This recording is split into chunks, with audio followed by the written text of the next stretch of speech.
You're watching City Channel 4, your window to our community.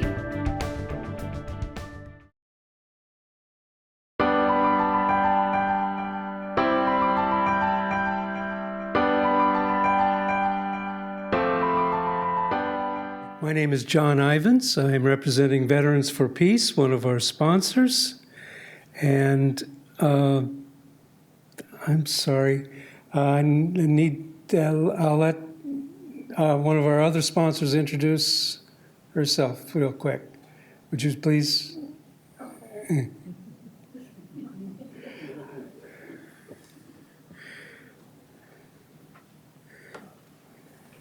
Hi, I'm Pat Miner, and I represent Iowans for Palestine, and we're together putting this on. And John is going to introduce Ann. Okay, all right. And I should get to that, okay.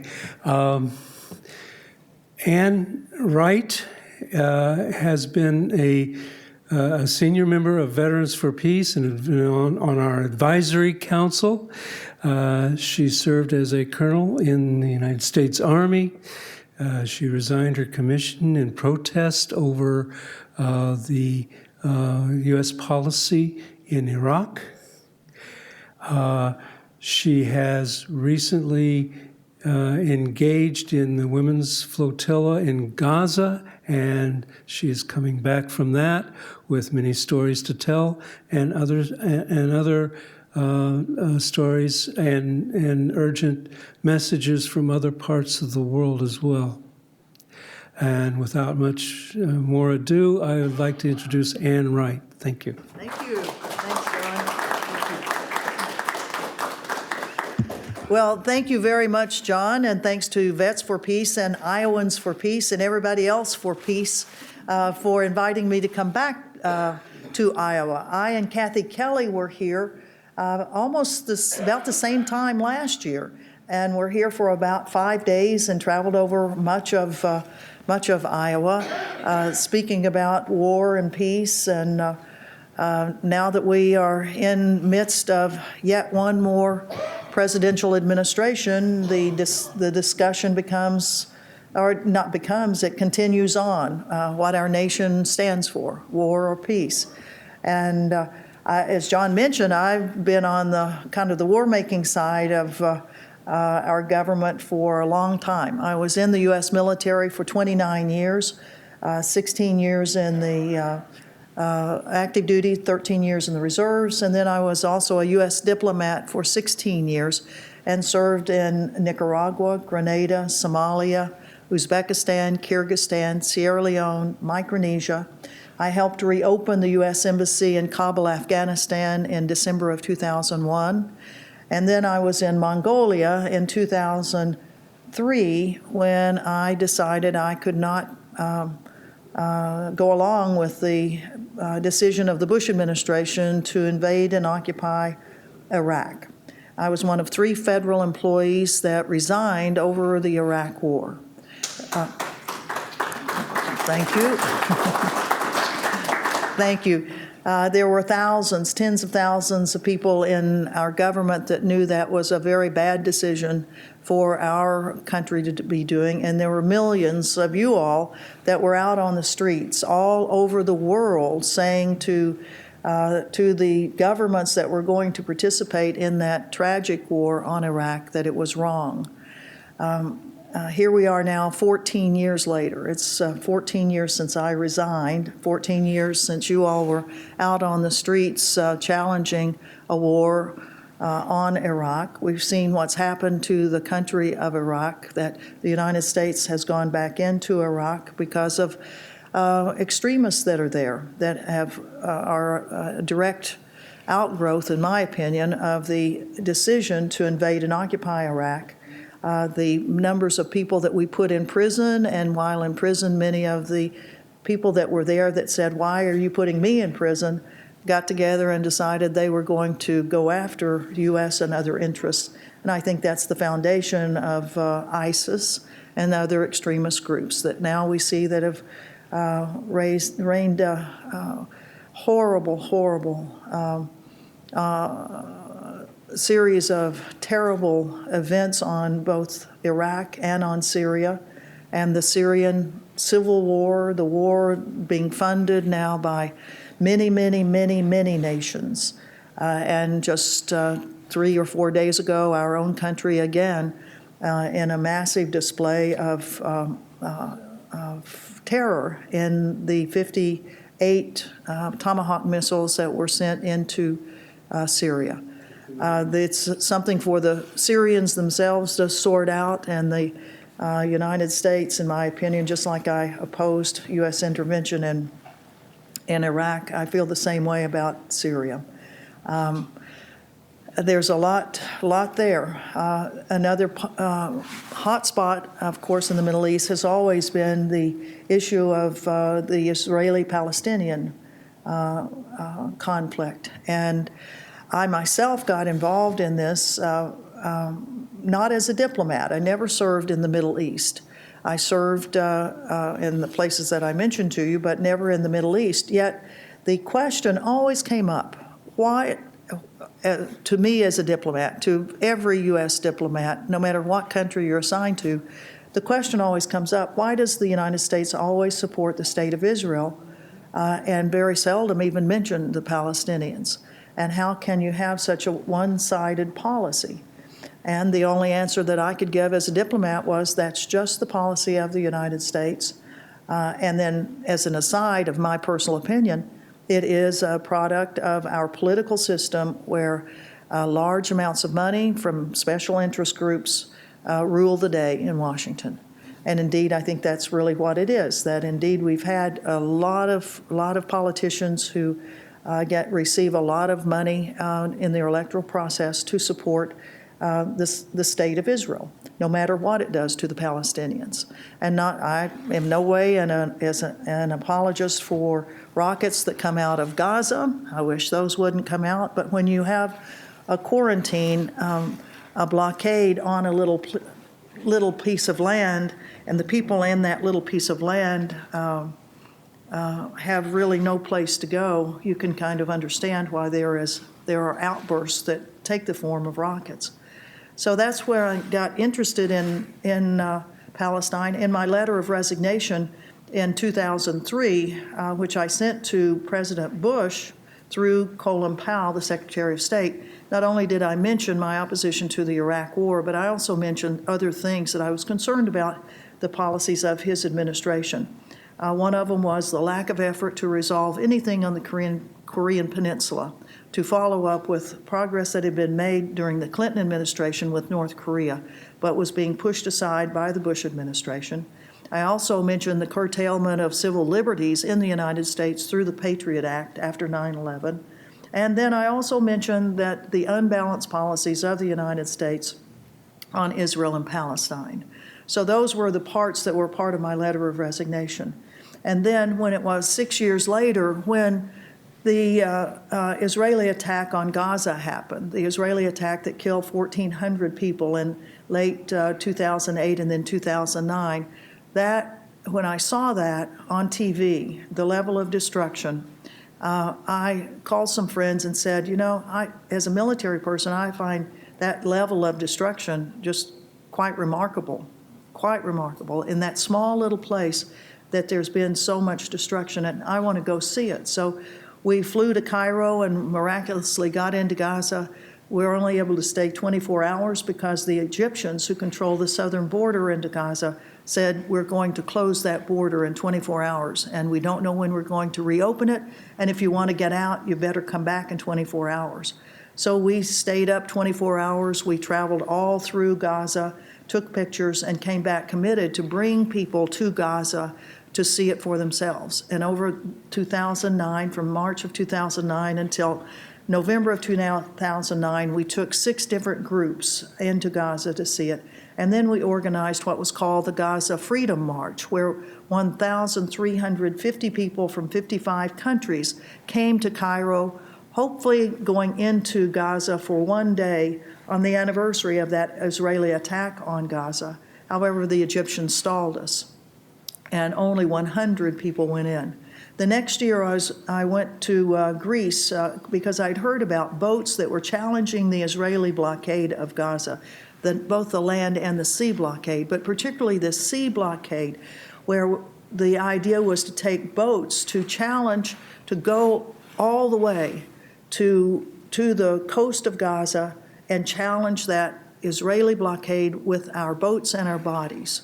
And so this is how what I'm going to tell you about tonight started. In 2010, when I was a part of a flotilla. Okay, let's see if okay. A part of a flotilla, which the last part of it, the part of it last year in 2016 was called the Women's Boat to Gaza. But before we went on this, we brought 6 ships in 2010 to break this blockade of Gaza. I think this is a remarkable illustration, a graphic that's done by one of the great artists that draws about Palestinian issues. And here you have our women's boat coming in to break the chains of the sea blockade of Gaza. And you remember Gaza, a tiny little strip, mostly we call it the Gaza Strip. It's 25 miles long and 5 miles wide. And when I first started going there, it had 1.6 million people in it in 2009. And here it is now, 8 years later, there are 2 million people that live in that little place. A little place that is, a little place that has been carved out of the old Palestine Mandate. And if you remember all of these pictures of how from 1947, Gaza and the West Bank were together by 67 because of the war, had been split apart, and now in the present time where the West Bank has now been chewed up by the illegal settlements of the settlers in Israel, so that the portion that was the West Bank has now been reduced by 50% because of all of these illegal settlements, where well over 800,000 settlers now live. 800,000 people living in the West Bank that have no legal right to the lands that they're living on. They've just taken the land. So all of these things are what have compelled me to continue the boats to Gaza, which bring international attention to what's happening in Gaza, the quarantine that is around Gaza. So the women's boat to Gaza was part of our successive numbers of boats that we've been sending. As I mentioned, in 2010, we had 6 boats, and you may remember that in particular, the Mavi Marmara, a ship that came from Turkey that had over 600 people on board, and that the Israeli Defense Forces or offense forces attacked and killed, actually murdered, executed 9 people on that boat. A 10th person who was wounded has subsequently died. Over 50 people were wounded on that as the Israeli soldiers started shooting from helicopters from above, shooting people on the top deck of it. I saw that. I was on a boat that was right next to it. I saw that attack on there. Every one of the 6 boats was boarded forcefully by the Israeli military, and people were beaten up on all the other 5 ships. From that time on, we were committed that we were going to continue to sail those boats. And in 2011, we had 10 boats as a part of the Gaza Flotilla, including one that many of you all participated in by giving donations. We call that U.S. boat to Gaza the Audacity of Hope, which is the book of one of Barack Obama's books. We were calling upon him to make a statement about what had happened in Gaza in 2009, 2010, but he never really did on this. So in 2012 we had boats that went. In 2015 we had 4 boats that went, and then in 2016 we decided we would change the way we were doing things. We wanted to. Because a lot of people said, hey, those boats, they just keep going, and the Israelis attack them, they arrest you, they take you to Israel, they throw you in jail, they deport you, and then they keep the boats. So it's a very expensive proposition, this type of international activism to call attention to the quarantine of Gaza. And so why don't you do something else? And it's a very valid criticism. It is a very expensive thing, but it is one of the only projects we found that really does get some publicity for the plight of the people of Gaza. The 2 million people that live in Gaza now, where a place where the United Nations has said by the year 2020, that's only 3 years from now, essentially Gaza will become uninhabitable because of the lack of electricity, because Israel controls the electricity that comes in. And usually people are getting less than 4 hours of electricity a day. They control the water, they control everything that comes in. All the food that comes in is controlled by the Israelis. And if you remember back in 2009, the Israeli government proudly said we were putting Gaza on a diet. We are constricting the number of calories per person that we're allowing to come into Gaza. So this is one of the ways that we can draw attention to what the Israelis are doing. And we decided that this time we would send a boat of women, a boat filled with women to challenge the Israeli blockade. And the route of the boat, as we see up here on the slides, was a long route. We started out in Barcelona, Spain. We went to Ajaccio, Corsica, France. We went down to Messina, Sicily, Italy, and then finally embarked on the long, long journey from Sicily all the way down to 34 miles off Gaza, over 1,715 miles that we took. And we stopped at all of these places along the way as a part of an educational project to let people know what was happening in these towns. We had 2 ships, or 2 sailboats that were purchased by the funds that were raised internationally.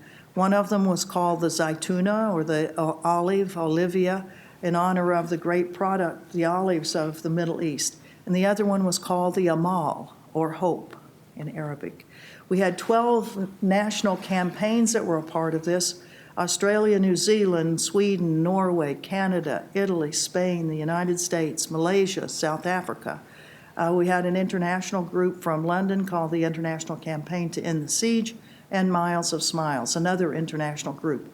All of these groups campaigned in their countries and asked for donations from their fellow citizens, the supporters of Palestine, to help us out. And here's just some of the materials that were used in each one of those national campaigns. And this is from Spain, this one from Malaysia. This one was part of the international campaign out of London. And in London, they had a fundraiser where they took boats out on the Thames River, and in South Africa. And New York City, our very first fundraiser for the US campaign was held in New York City at All Souls Church on Lexington Avenue. Here's the Swedish campaign. And then in Gaza, it was very important that we, before we have any of these boats head for Gaza, we always ask people in Gaza, do you want us to have another flotilla, another group of boats to come? Do you think it's helpful? Is it useful? Would you rather us raise money and send it to organizations in Gaza? And every time so far, they've come back to say the international publicity for this, the international news, is much more important to keep us in the face of the international community and the plight that we are undergoing with this siege. And so that's why we keep going with it. It gives the people in Gaza some hope. Here on the beaches of Gaza, one of the school teachers had her kids come out and have a sign of support in the sand for the women's boat to Gaza. I support the women's boat to Gaza. So learning some English along with this, as well as sand sculpture, as well as whatever the teacher wants to emphasize. And then you have kids with little paper sailboats that they've made to recognize that people from around the world had not forgotten them. And then we had women in Gaza that were a part of this, a part of a women's collective that was, let me just go back, a women's collective, media collective that helped us with radio announcements in Gaza and some social media work. And that helped move the message, of course, all over the Middle East. We had a women's boat to Gaza, and we wanted to make sure we had a woman captain and a women crew. And that was interesting. You know, searching worldwide, are there women captains with the right credentials that have the experience to be the captain of a boat that's going to go on quite an adventure, and crew members that have the experience? And indeed, we found them. Our captain is Captain Madeleine Habib. There you go. How about a woman from the Middle East? Actually, she's half Egyptian, half English, and grew up in Australia. And she has the captain licenses to captain the biggest, not the super tankers, but big boats. In fact, before she was the captain of our boat, she was the captain of the Médecins Sans Frontières, the Doctors Without Borders rescue boat that's been in the Mediterranean for the last 2 years, picking up migrants whose boats are sinking off the coast of North Africa. And right now, she's in Antarctica. She is the co-captain of a scientific research vessel that's down in Antarctica. So she was a great captain for us. And then, as we saw back here, we had other crew members that were from Sweden, from Norway, from Spain, and from the United States. And our first stop, the place where we picked up the boats, got the boats ready, was in Barcelona. And as I mentioned, in every one of these ports, we had educational events. In this picture, we have a journalist from Israel, we've got a doctor from Malaysia, we've got a woman from Sweden, we've got a couple of people from the United States in that. And just the advertisement for events in Barcelona, 3 days of events down on the pier, the very popular pier in downtown Barcelona, where a lot of events are held. And we had, every night we would have 500 to 1,000 people that would be sitting out on the lawns that had come to hear the bands and the musicians, the artists that were a part of each evening's event. And an artist that was painting through the nights to make this lovely painting. In Barcelona, the storm clouds started coming just as we were ready to go on our great adventure. Storm clouds, and as our boats actually finally left Barcelona, one of the boats that we'd put so much time and energy in the renovation and repair, as with boats always, there are troubles. How many of y'all have ever owned a boat? Well, that's good. Only one person half raised his hand. It shows that you have a lot of smartness in this thing. You know, they always say a boat is a hole you pour money down in. Well, every one of our flotilla projects we've always had boat problems. But that's one of the challenges, to get through those problems. And as we were leaving Barcelona, the major boat, the first boat, the engine conked out on it, and it was a catastrophic engine failure after we'd spent weeks working with it. So indeed, it was only one boat that we left from Barcelona. We had 13 women scheduled to go on each one of the boats on each of 3 legs. It was an international approach to this, and so we had to leave some of the women that had flown all the way to Barcelona, to leave them behind, but in the spirit of why they were there, in solidarity for Palestinians. There were no anger outbursts, no hard feelings. Women understood and appreciated that they had been a part to be asked to go on this. In this film, we have a parliamentarian from Sweden, we have a parliamentarian from Spain, and the only Spanish Palestinian that was on this is in the middle right there. The 3 days that we took to go across to Ajaccio, Corsica, I mentioned those storm clouds and that other thing. Well, that's me. Do I look a little bedraggled? Oh, yes. It was stormy weather the whole way. And have any of you all been on boats? Have you been a little bit seasick? Well, this little boat and all of us were seasick for 3 days. I have never seen so much results of seasickness in my life. in little baggies or big baggies as we kept helping each one of us, whoever could kind of get up and empty the bags, they were the duty person, and that's why I look a little bedraggled right there. But it was a remarkable trip. That was that portion of it to get us into Spain, and then the weather picked up a little bit. Here we have Lisa Gay Hamilton in the middle, here next to me. We have two women from Malaysia, one of them our medical doctor who was with us on all three legs of the trip. The Malaysians had a very strong campaign for having people on the flotilla. And in fact, I'm going to be going to Malaysia next week as a part of a fundraising drive that they have there for their participation in the next flotilla. We had all sorts of journalists on board. This lovely lady is one of the most famous commentators on Al Jazeera Arabic. Al Jazeera Arabic. She was on the trip from Ajaccio, Corsica, France, on down to Messina. As was another woman, Hayat from Egypt, who is on the far left, and the lady in the middle, Latifa she's a member of parliament from Tunisia, and then Dr. Fauzia Hassan, our medical doctor right there. And do you see clouds brewing in the background?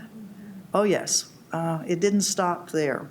But before we left, we had all sorts of events on the quay wall of Ajaccio, great solidarity there with a band that was with us for 2 evenings.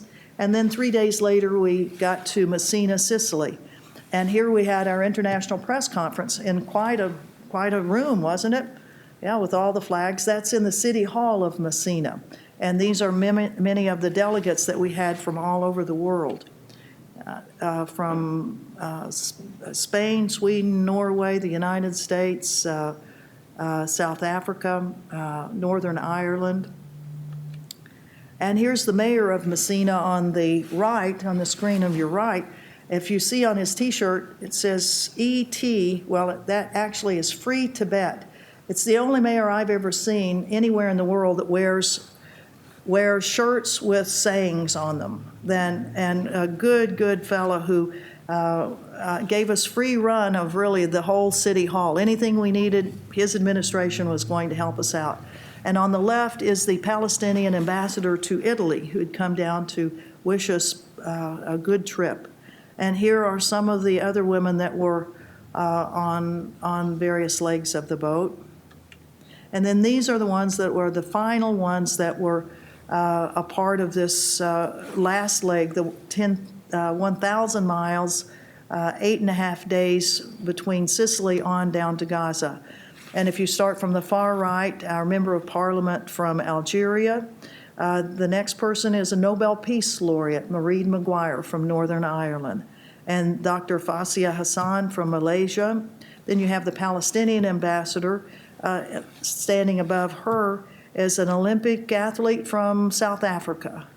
Then down below is myself, and then next to me, member of parliament from Sweden. Next to her, photojournalist from Spain, and then standing up with the flag above her is a member of parliament from New Zealand. So we had quite a group on all of the legs of the journey. It was quite a group of women. Every day was filled with lots of discussion, lots of political analysis of what was going on, not only on the Israeli-Palestinian issues, but of course on issues of the day around the world. And here's a few more photos of some of the supporters that were in Messina. And the lady in the middle is from Messina. She's Palestinian. And then the lady on the left is Maureen Maguire, Nobel Peace Laureate from Northern Ireland. And we wanted to sail 2 boats on that last leg of it. So we finally found another boat in Sicily, got it ready, and then another problem developed. And these are the ladies that were left behind. They were to go on that second boat, and the boat was it turned out not to be in as good a shape. And when the captain of that boat said, it's just not ready to go, then there's just no way you can send a boat like that. So with heavy heart, we left that boat behind, but it did sail right around the Messina area so that people could have a chance to get out on the boat. And if anybody wants to buy a boat, if you know anyone in Sicily or going there, it's now in really good shape, and we'll be glad to sell. Oh yes, and so here we have the third leg, and so the stormy weather followed us again. We had stormy weather for the first 3 days, and then it started lightening off. Finally, we started having beautiful weather in the Mediterranean, and well, I'll come back to the singers in just a moment, and I'll just show you some of the beautiful photographs of as we sailed at 5 knots per hour, 24 hours a day, slowly, slowly, slowly moving toward Gaza. And as you probably would think, there were what happens if you have mechanical trouble as you're going down there? Well, we did, and so. Right off the coast of Crete, one of the big mainstays of the mast snapped, and so we needed help. So we called our Greek colleagues, who are great Palestinian supporters, and before we knew it, here came a boatload of people that I had known from the previous year because we'd all been on boats that had sailed out of Crete to challenge the Israeli blockade. And so here they came, and if you see the guy climbing up the mast, he had gone up there to jerry-rig part of the mast that we then use for the rest of the way on down to Gaza. If you see that's the size of the boat. It was 50 feet long. It was built for a crew and passenger load of 8, and we had 13 on board. So that means that as anybody here in the Navy from Vets for Peace? Well, it's called hot bunking. That there's always somebody in every bed, and it worked fine because we had lots of duties for everyone to help with, to include being up on the upper deck during the evening to make sure the crew member that was on duty always had 2 people with her so that if there were any problems that we could immediately get more help for it. Here's some of the guys that came in from Crete to help us. And this is from the Greek boat looking at us as we're sailing away. And inside the boat, here's just some photos of daily life there as we all took our turns cooking and cleaning up and writing in our diaries. And here we are 80 miles off Gaza on the day before we predicted that probably the Israeli offense forces would approach us and stop us in some manner.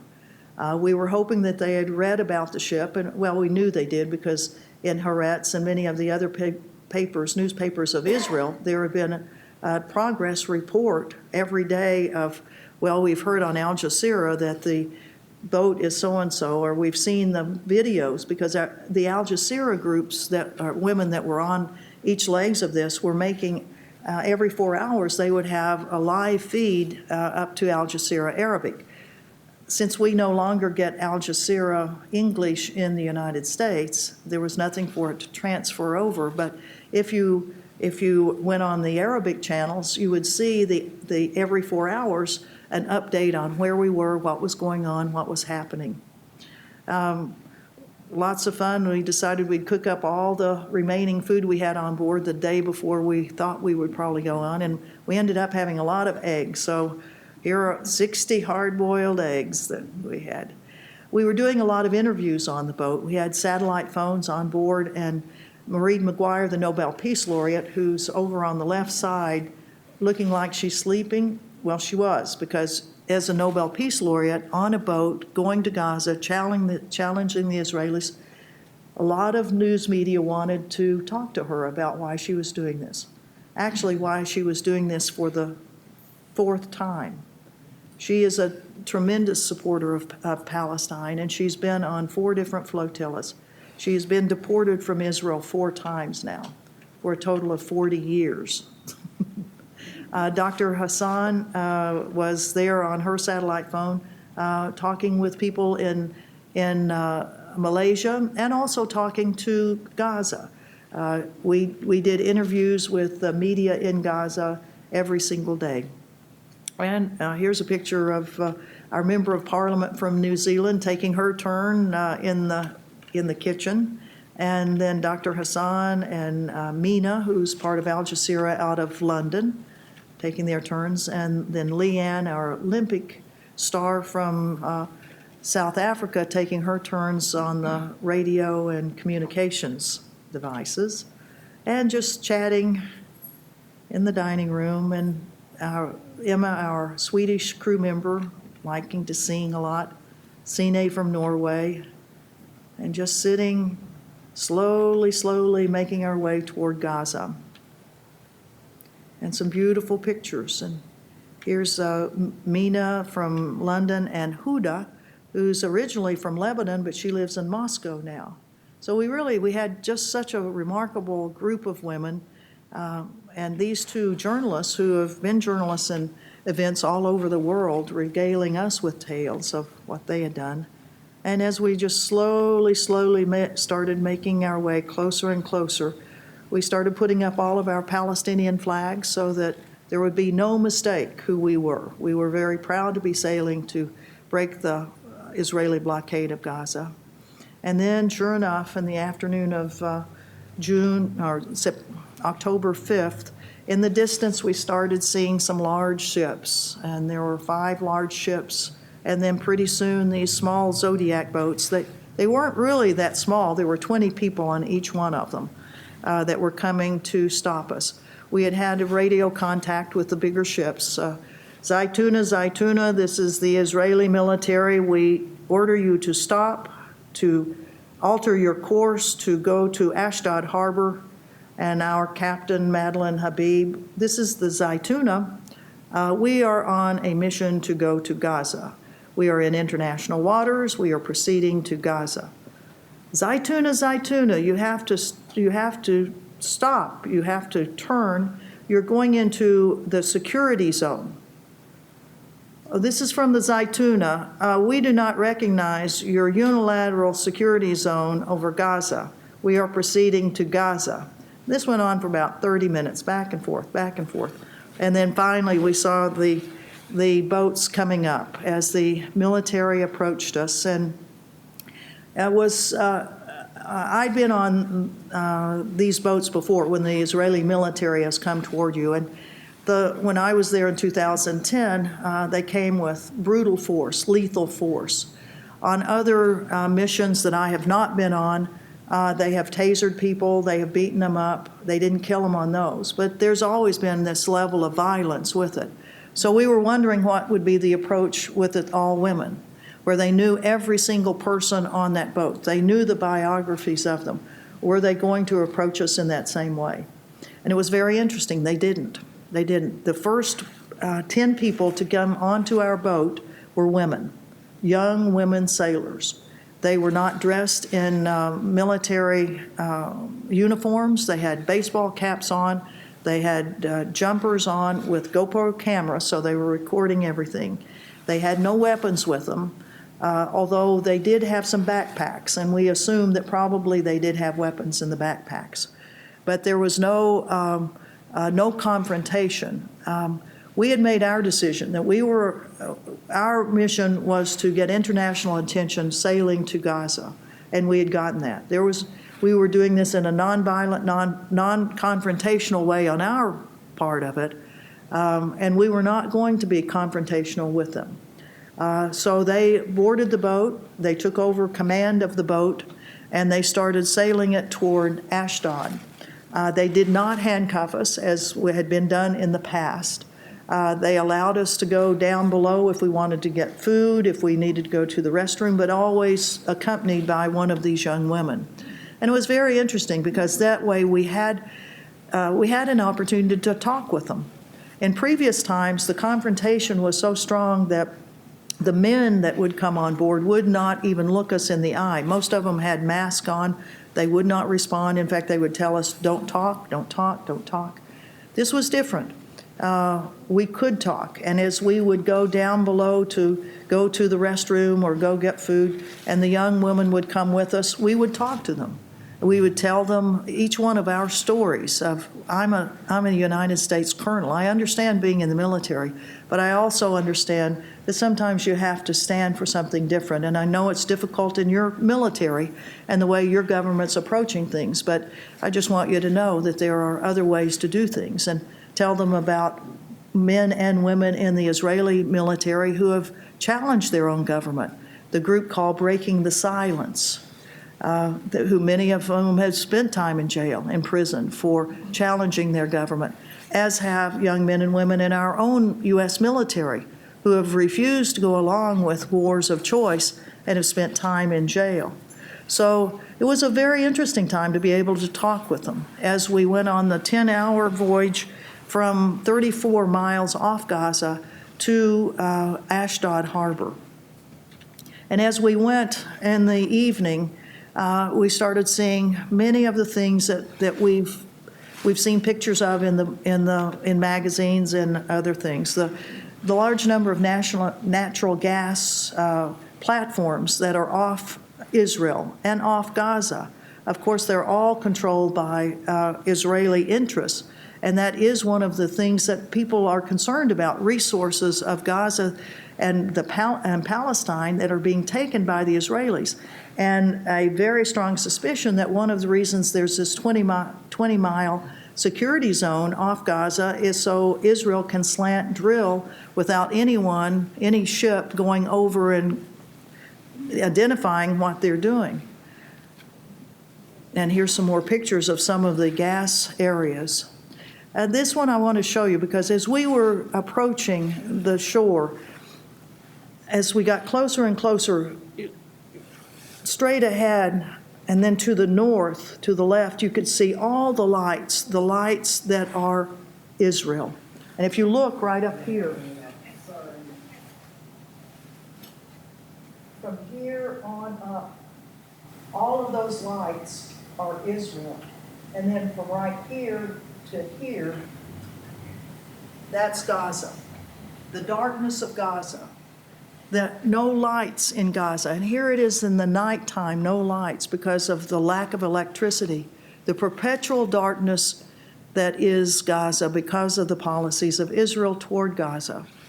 And it was so stark that an astronaut on one of his missions, I found this on the internet, he had posted this and he had drawn in the darkness of Gaza on that particular film.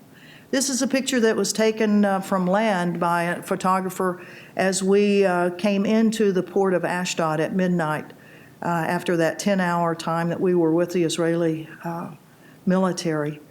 After we got in there, these are the things that happened to us.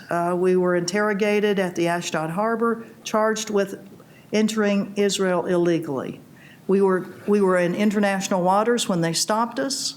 They took us against our will to a place we did not want to go, and then they stole our boat. But instead, we were charged with entering Israel illegally.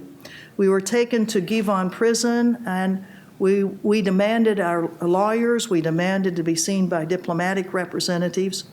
And in the evening of the second day, we were ordered to be deported by an administrative judge that was at the prison. And then we were taken to the Ben Gurion Airport Detention Facility and then put on planes, 13 different planes to 13 different countries as our group left. Here is the prison that we were in. It is a prison where Israel puts a lot of migrant workers before they deport them. Israel's deporting a lot of people these days. But what happened in Gaza? On Gaza, they knew we were coming. And on the day that we ended up in Israel, there were people at the harbor in Gaza waiting for us, hoping that maybe, hope against hope, that maybe they would see that little tiny boat coming in toward Gaza to break that naval blockade, break the blockade of Gaza. And all these people that were there to greet us. And then for those of us, as we returned home, this is Leigh Ann returning to South Africa, and Mena returning to London, I went back to JFK on an El Al flight where the authorities gave my passport to the captain of the plane, and then when we landed in New York, the captain gave it to one of the ground staff of El Al, who escorted me through immigration and customs, the fastest I have ever been through, and then took me outside the terminal, right out here where friends were waiting for me there. I want to stop there with a song that kind of summarizes what this is all about. And this was a song that was written while we were underway by Emma and Sine Sofina, our two crew members, and is sung by them, but also with our New Zealand Member of Parliament. We anchored up and sailed out from the shore of Spain. Our boat Zaytouna-Olive is her name, and Olive is the symbol of a faraway place to which we steer our course across the waves. We are 13 women here to sail with peace in our hand towards our sisters in this foreign land. To and from many different corners of this world we have come to bring to you the freedom of a song. We will sail for your freedom, our sisters in Palestine. We will never be silent until you are free.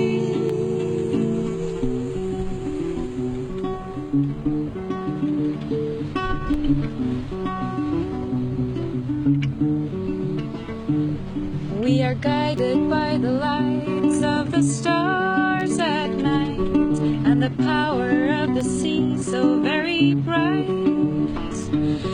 As the world is watching us, we bring our women's voice with a message that we all should have a choice. Your grandmothers, they planted olive trees upon the land where you should live in peace. Those trees of 1,000 years, they have been dug away. May daughters plant new seeds and to let them stay. We will say for your freedom, our sisters in Palestine. We will never be silent until you are free. We will sail for your freedom, our sisters in Palestine. We will never be silent until you are free.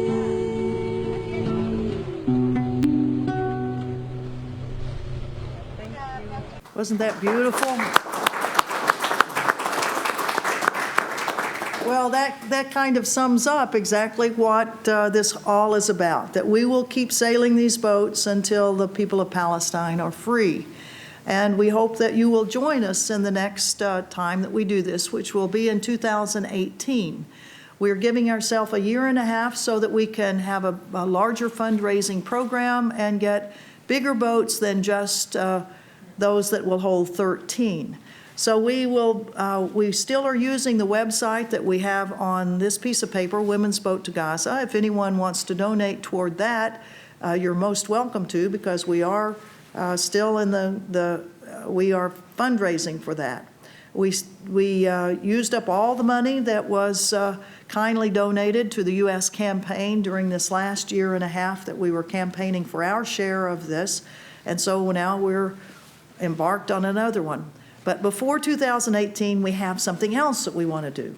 We want to highlight some of the inequities that are going on in Gaza that are caused by this quarantine. And one of them is on fishermen, fisher people, fishers. You know, the Israeli military will not let fisher persons go out more than about 3 miles offshore, sometimes even 2 miles offshore. They actually come out with the IDF will come with their gunboats and shoot the boat, shoot the people, stop them, force them to jump into the water, sometimes make them undress. They will pour nasty skunk water, as they call it, on the boats. They do horrible things to these Gaza fishermen, and yet the fishermen, this is their only livelihood, and they still continue to try to make a livelihood out of it for the people of Gaza to have protein coming in that way. So this next year we have embarked on a new project, and that is for the fishers of Gaza. May I ask you to one more time thing? Thank you. This is for the fishers, and we would like for people around the United States, and actually it's now around the world because it's an international coalition project, so we have people in Norway and Sweden that are going to the fishing communities in their countries. And granted, you all are a little bit landlocked right here in Iowa, but you do have lots of lakes that have bass fishermen on it, and you've got the Mississippi River and the Missouri River. So what we're asking people to do, and I'll be going up to Cape Cod in September, and we're going on that coast, we're going to have a major educational project on the fishing villages on Cape Cod about the plight of fishers in Gaza, and ask them if they won't, in solidarity, at least fly a Palestinian flag.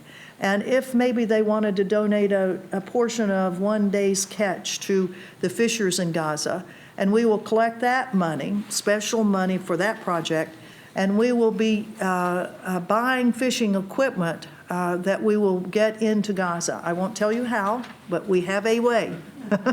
And we will get that fishing equipment in to replace the nets and all the stuff that have been taken by the IDF. So we hope that you all will join us. And right now we're having a campaign to come up with a logo. You know, our very first, let me just go back to this one. The logo that we had for the women's boat to Gaza, this one, isn't that a pretty one? And that was, well, let's see, there's one more. It's a little bit bigger. That one was done through a competition project that we had, and we had over 30 submissions to come up with the logo for the women's boat to Gaza, and this was done by a young man in the West Bank. So we would like, if you know any graphic artists, please ask them if they won't think about this and submit something that we could use as a logo for our Gaza Fishers project. So I guess that's where I'll stop right here. I would be glad to answer any questions or whatever comments you have, but please don't forget Gaza and the West Bank as we work with another administration in the United States to try to have reasonable treatment for people in Palestine. Thank you. Thank you very much, Ann. We appreciate your work and your sharing it with us. And we have until 9:30, and so if anybody has any questions, we are recording, so I'll need to come to you with this mic. So raise your hand, and I'll come to you with the mic if you have questions. And while you're doing that, let me just mention that up here I have some books, a book called Dissent, Voices of Conscience, a book that I co-authored, that it's from 2008. It's 10 years old, but it gives the stories of many women and men in our government who challenged the Bush administration. And now we're going to be working on Volume 2, which will be those men and women of the government, both military and civilian, that challenged the Obama administration and the Trump administration. So if anybody wants a copy, it's only $10. Thank you for the promo.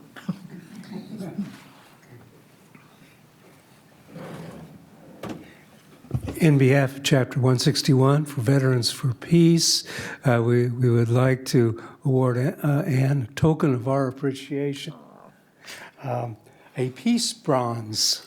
Yay, thank you. Thanks, John. Okay. Thanks a lot. I need to get your address before we leave. And we have a question back here. Fatima Said, Art for Peace. I have a two-part question. Part one, we are a group of artists who would like to help and get engaged in that mission. So just let us know how, and we'll be ready. We have artists, we have musicians, we have visual art, we have, in our group, we have theater. So tell us how we can help out, and fundraising especially. Yes, we wait for you. This is the first part. The second part, you just mentioned the graphic competition design for the logo. I also need the contact because I have a group of Sudanese artists back in Sudan. They would like to help out. So we'll send that to them so they can be engaged from there. Wonderful. Well, let's give a round of applause. Artists for Peace and from Sudan, and we want to support them. You have an event on April 15th. April 15th. So I will certainly get you the information because we'd love to have submissions from Sudan. Thank you. Thanks. Which is also under attack. Yes, we must say, Sudan, when we think of the children of Gaza, the children of Sudan, the children of Yemen, the children of Syria, the children of Iraq, what the children of the world are going through right now is pretty horrific. Thank you for mentioning that. I want to ask you specifically about being a veteran. How does the military prepare the American soldiers to fight in the Middle East? And what kind of ethics, I guess, do they give them? And then what kind of ethics do they face when they go to Iraq or Syria or elsewhere in the Middle East? And is that part of the issue when they come back and suffer? I mean, is that because of the schizophrenia, I guess? I mean, the two sides to the issue? Well, it's an excellent question. How do we train our own military to go out and kill other people?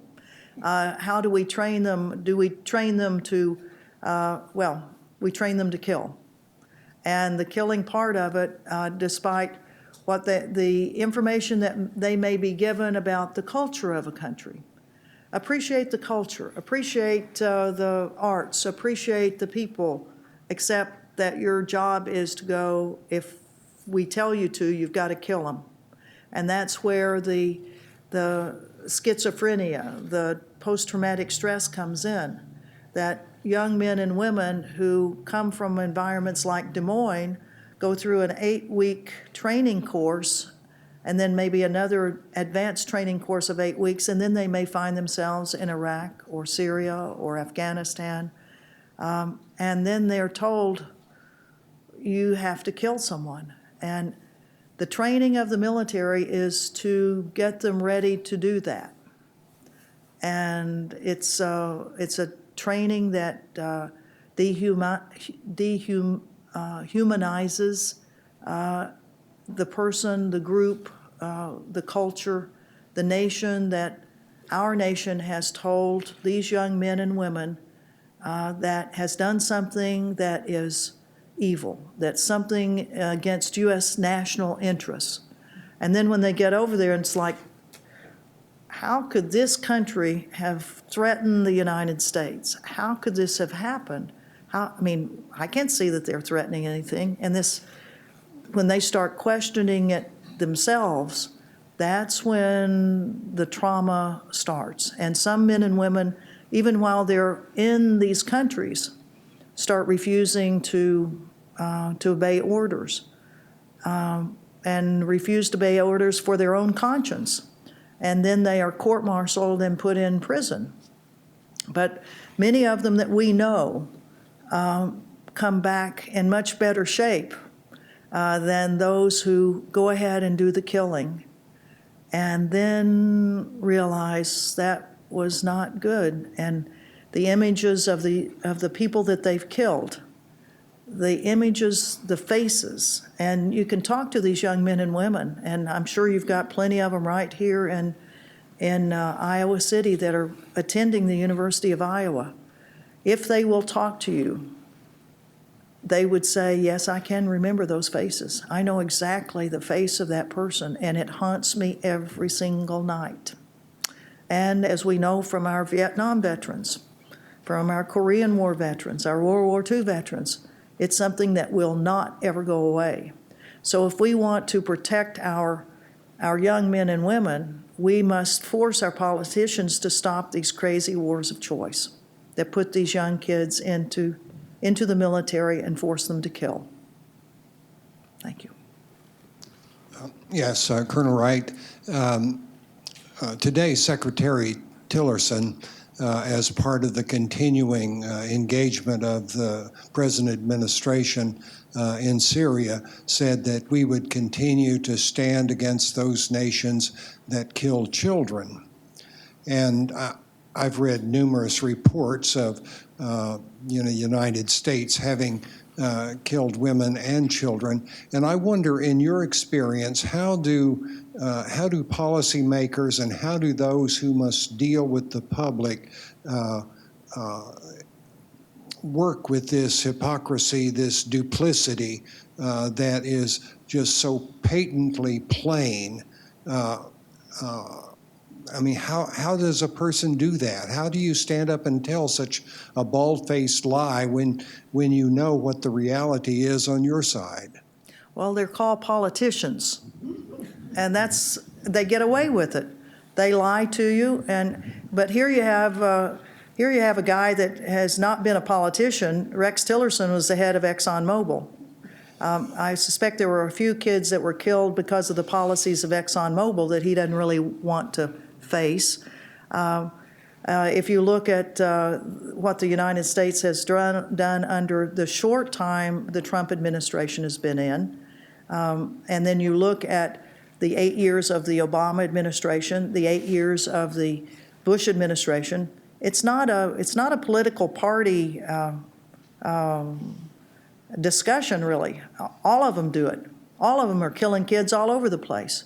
If you look at the number of kids that were killed in Iraq, if you look at the number of kids that were under the Bush administration and then in Afghanistan by U.S. military forces, by U.S. assassin drones, and that carried over and even on steroids under the Obama administration, the number of kids that were killed by assassin drones and artillery attacks and dropping of bombs under the Obama administration, and now just 4 months into the Trump administration, the same thing is going on.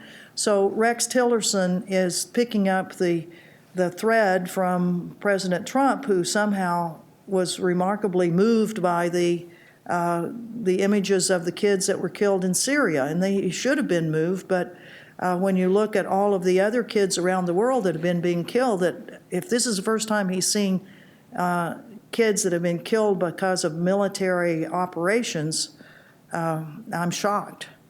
I'm glad he is shocked, but it's not like the United States has any right to be saying to any other country, that you're killing them, we are killing them, and have killed more than probably any of the other ones have.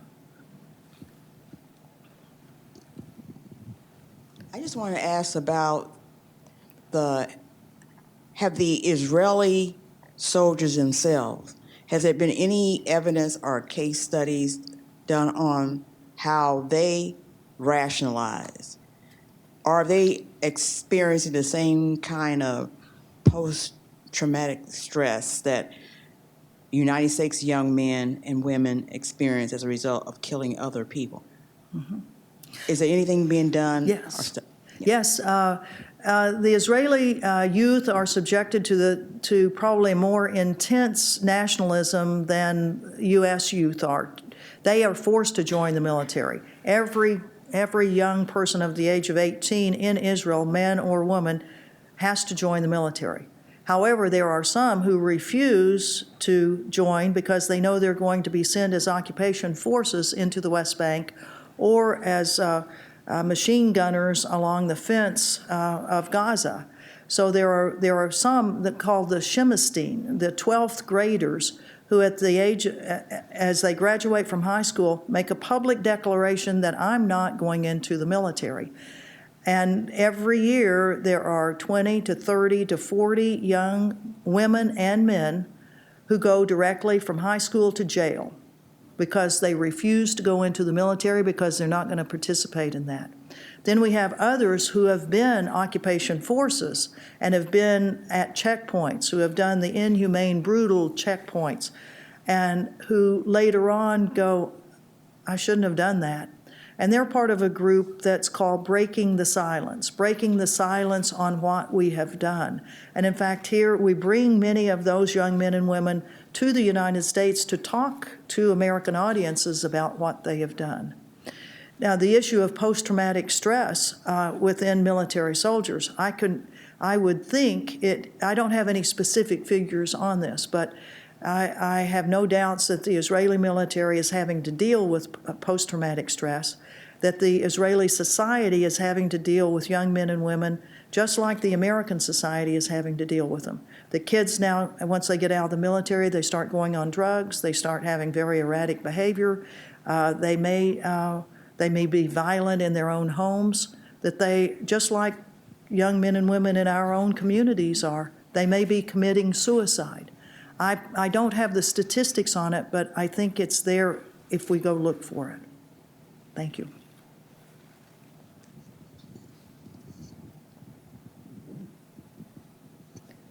I'm just curious, have your flotillas, various boats to Gaza, gotten any coverage from the mainstream media in this country?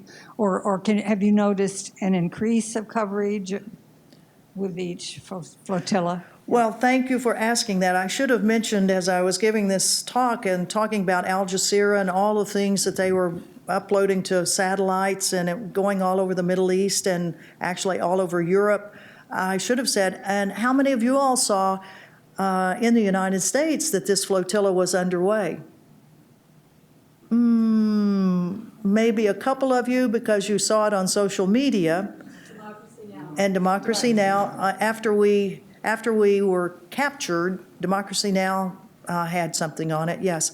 But our mainstream media gave us no coverage at all until the Israeli boats stopped us, and then it was all written pretty much from the Israeli point of view, that these boats were breaking international law by going toward the security zone and all of that. So the blackout that we have in American media on Palestinian issues is alive and well, tragically.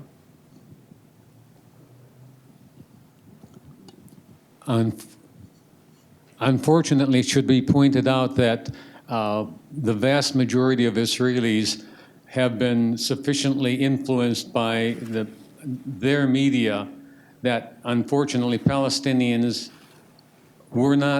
are not, and will never be human. And therefore the job of injuring them or even killing them, the official stance is that they are less than human. This is not what is revealed in the media that reaches the West, but it is clearly the point of view of even the chief rabbinate of Israel and their support of books such as, Torah HaMelech. The point of view there is that the Palestinians are on our land. Mm-hmm. Well, this whole issue of that area belongs to Israel is, of course, the main rationale that they give for all of the oppressive treatment to Palestinians. There's a movie called Palestine 101 that's very interesting because it gives every one of the prime ministers of Israel has been filmed saying our goal is to get every inch of Palestine back for Israel. Every one of them said it. That's the goal. And they're succeeding in it. Just inch by inch by inch, they're getting it back or making life so miserable that if kids ever get a chance to get out of Gaza to take advantage of a scholarship, it's very tough for them to go back home because they know the difficulties that are there. So it is a very tragic situation. One of the interesting things is we get a lot of publicity on these flotillas inside Israel. a lot of it. But you can certainly guess what the slant is on that. Yeah.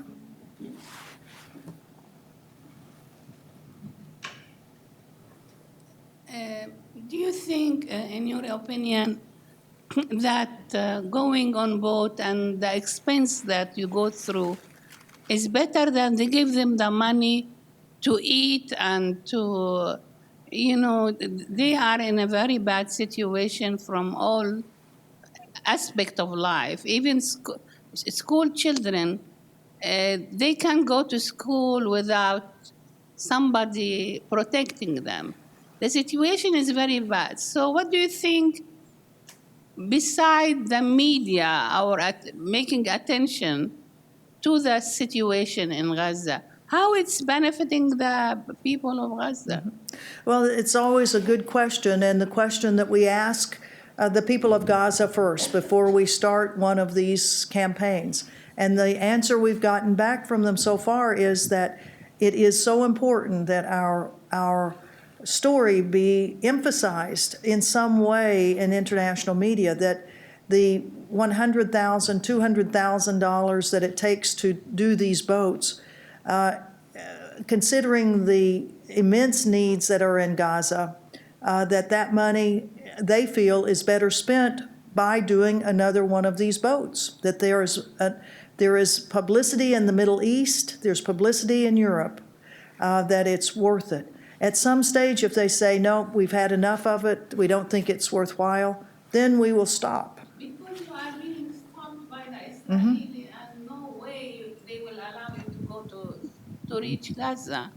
Well, the point is the mission. It's not to go into Gaza as much as we would like to. The point is that for 2.5 weeks, we had media attention on these little boats filled with international people, and in their home countries, newspapers were reporting that a member of parliament from Algeria is on the boat going to Gaza. The reason she's going to Gaza is the Israelis still have the blockade on it, that by the year 2020, Gaza will become uninhabitable because of the Gaza blockade. So when you multiply that by 50 people that were a part of this, there are 50 different places in the world that are getting more information about Gaza that would not be getting it had this project not happened. So that's why we continue it, but we certainly are sensitive. If the leaders in Gaza that we work with in civil society say that's enough, we don't think it's worthwhile, then we'll stop it and we'll figure out some other way. But right now we're still getting enough publicity in parts of the world where we think it's important to go ahead. And has the Gazan people seen any good results at all in any way as to how Israel is treating them because of the boats? No, I don't think the people of Gaza have seen any beneficial change in how the Israelis are treating them. They continue to treat them in the same way, that there are attacks that happen on Gaza frequently. There are assassinations that take place. There are incursions on Gaza territory that come in when Israeli tanks come through gates that they have built in their fences inside Gaza, and then run their tanks into whatever area it is they want to do. The 24-hour surveillance by drone over Gaza continues. 24 hours a day when you're in Gaza, you hear, ooh. They call it the mosquito. Ooh. And you never know whether the surveillance of a neighborhood may be an indication that there's going to be a Hellfire rocket that's going to be coming down into a building to go after some individual or family that the Israeli government has now determined is doing things to them that they don't want to continue. There are rockets that are sent from Gaza into Israel. I don't deny that at all.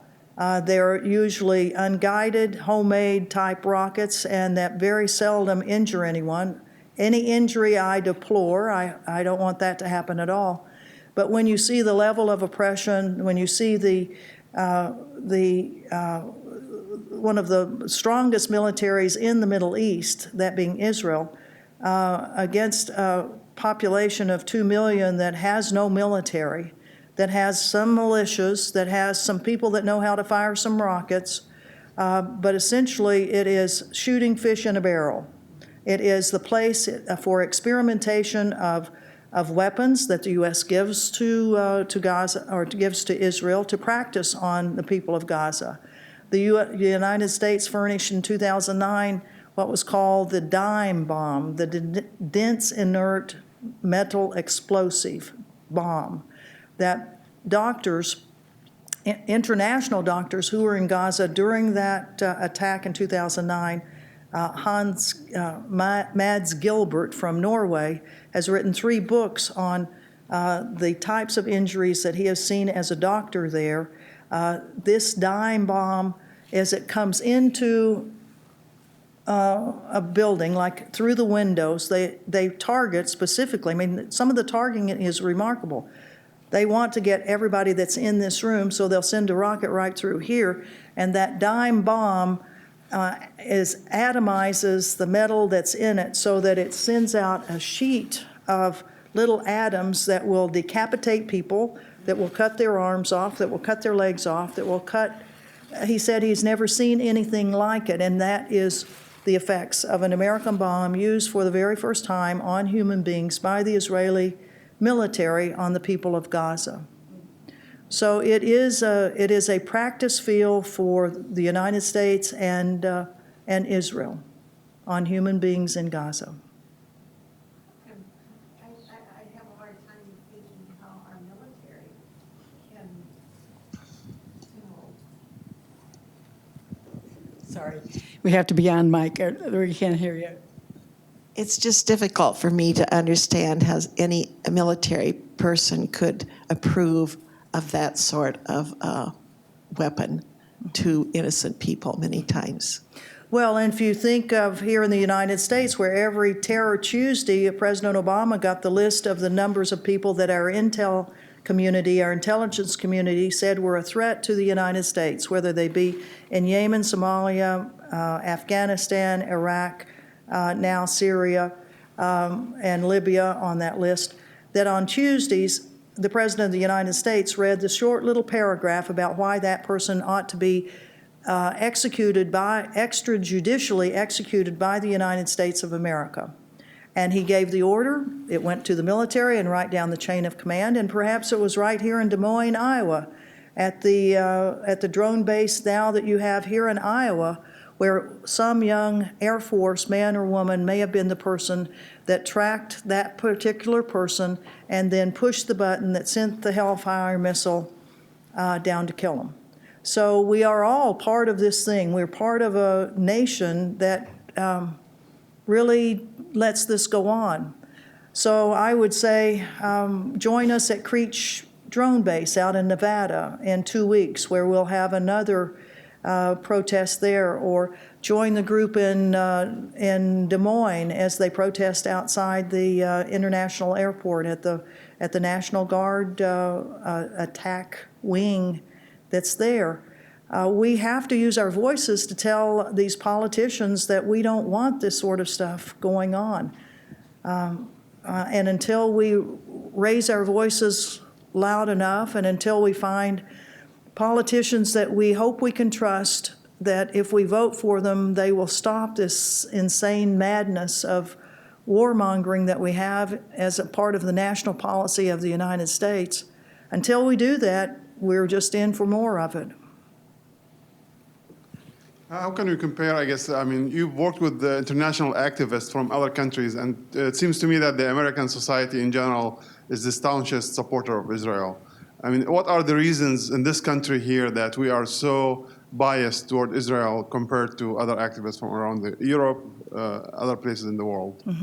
Yeah, well, I would say we have a pretty good activist group, a Palestinian solidarity group throughout the United States. I mean, it's strong enough that Prime Minister Netanyahu said that the BDS campaign, Boycott, Divestment, and Sanction campaign, is a strategic threat to the state of Israel. And when you have the Israeli embassy coming now to 15 different states in the United States to go to the state legislature, including Iowa, to I don't know what they did. Did they pay off legislators? Did they say, I will give to your campaign if you vote that BDS should be outlawed, should be made illegal in the state of Iowa? And they've done that in 15 countries, 15 states in the United States. They've done it in France. They've done it in Germany. And this is despite a great deal of solidarity with Palestinians, and the fact that they feel they have to do this shows the value and importance of continuing this boycott, divestment, and sanction campaign. I'll just mention that in Europe, it's really tough in Europe. The Jewish community associations and the Israeli embassies in all those countries. But I was just particularly in Italy about 6 weeks ago, and I had been there for a coalition meeting, international coalition meeting for the boats to Gaza. And while I was in Italy, the Solidarity Group in Rome asked me if I would speak there. And they arranged for me to speak in the City Hall of Rome, this big, beautiful building. I was like, are you kidding? You got a room there? Yeah, we did. It was, and we're publicizing it and all that. Well, the day before I was to give the talk, guess what happened? It got canceled.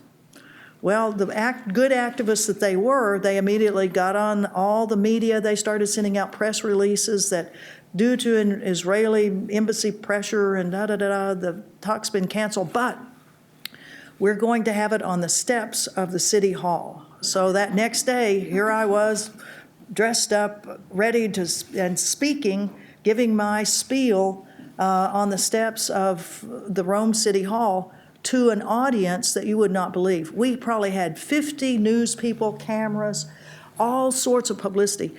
If that hadn't have happened, I mean, none of them would have come to have heard my talk inside the City Hall, but because of the good activists that got the media to listen that, hey, listen, this pressure on the City Council. And then we got an hour-long meeting with the president of the Rome City Council. Because there were so many people outside, he had to recognize that something had gone crazy here. So that's what we have to do. We have to keep pushing back, and at every time when the Israeli embassy and the Israeli government starts interfering, starts causing our legitimate protests to be shut down here on the United States on the legitimate criticism of the policies of the State of Israel toward Palestinians, we have to be ready to push back hard on it. If I can just have an update on the anti-BDS legislation was passed in Iowa last year, and we have it on good authority. One of our senators told us that they did get invitations to Israel. The one we talked to did not go, so that was a good thing. But there were probably others who did. And they also pushed it in quickly so that people didn't, I mean, we had people in the Capitol and they didn't know it was going on until the day it passed. So that's one of the things that happened here anyway. And just to let everybody else know, there is anti-BDS national legislation that's been introduced onto the floor of both the House and the Senate. As far as I know, they're both still, no action has been taken except that it's been introduced, but you know, it would be good to contact your legislators about that. Does anybody else have any questions? Well, I want to thank all of you all for staying with us. And if anybody wants to get a book, Dissent Voices of Conscience, they're up here. And if you want to sign up for our, to get literature about Boats to Gaza, please come up and I'll take your email. And let's have another round of applause for Ann Wright. Thanks, everyone. Thanks a lot. Thank you.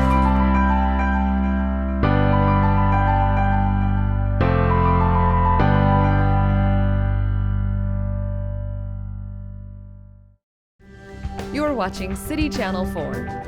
On TV, online, on demand, on Facebook, and now on the go on your mobile device.